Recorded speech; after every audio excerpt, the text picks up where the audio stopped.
Welcome to the Shortwave Radio channel, and here is the dark side of the Yaesu FTdx10. So you guys know that I've been using this transceiver for a couple of years now, 2 3 years. It's enough to really know your way around a radio. And for shortwave and amateur radio operations, I have little negative to say. I mean, this radio is for amateur radio use. It's an amazing radio. Love it. You gotta know how to really, configure the basics when you get it, because the stock setup and settings aren't really that great. But once you do, you got a great radio. Now, on shortwave, for those that are just listeners, it's all right. It's a great radio. It does a decent job at receiving. It's not made for shortwave listening. That's not the way it's been designed.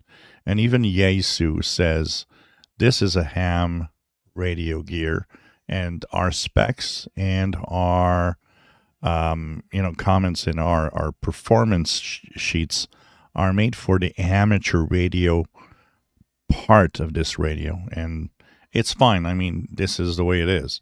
It's an amateur radio transceiver. It's meant to be used as an amateur radio transceiver.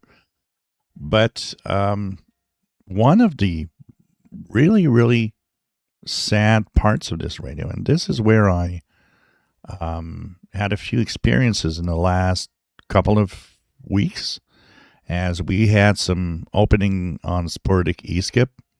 I thought I could go to 30 megahertz and above, because this radio goes all the way up to 70 megahertz and like almost 75 megahertz. So I thought maybe this is going to be a great radio to tune around 30 to 50 megahertz, searching for, sporadic E-skip openings of maybe some of the U.S. Military and police departments that are still on 30 megahertz.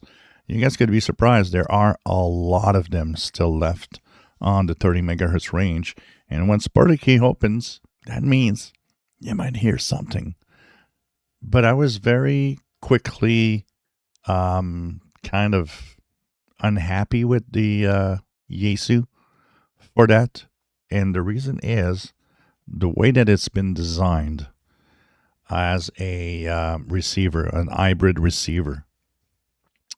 It has a down converter, and it has a, the direct sample part of the radio means that I've been hearing tons of shortwave broadcasts in the 30 to 50 megahertz range. And, Yaesu says, if you want to lower that, it's you just got to, use the attenuator. And it's like, well, I don't want to use the attenuator. I don't want to remove the sensitivity of the receiver. This is such a idiot and stupid comment on Yaesu's part on how to receive things in 30 to 50 megahertz. So if you're a ham operator and will do just ham stuff on this radio, it's great. You'll be happy. But if you're a listener also, like I am, I'm an hybrid guy. Actually, my Yaesu has been used as a receiver way more than a transceiver. And a good ham should be in that category. Well, that's where you see the flaws. That's where you see all sorts of things that don't make you happy. And at the price range of this radio, honestly, that doesn't make me happy. I'm happy when I use it as a transceiver. I'm happy on the shortwave bands. But I'm not happy on a frequency range that you tell me it can receive, which is 30 to 75 megahertz. And you get me images of shortwave broadcasts. That for me is like a cheap shortwave radio. A cheap shortwave radio does that. Not a $2,000 gear. So I want to tell one thing to Yaesu with this. Brush up and wake up, because $2,000 radios should not perform like that. This thing should be performing as well 30 to 75 megahertz as it is in the amateur bands.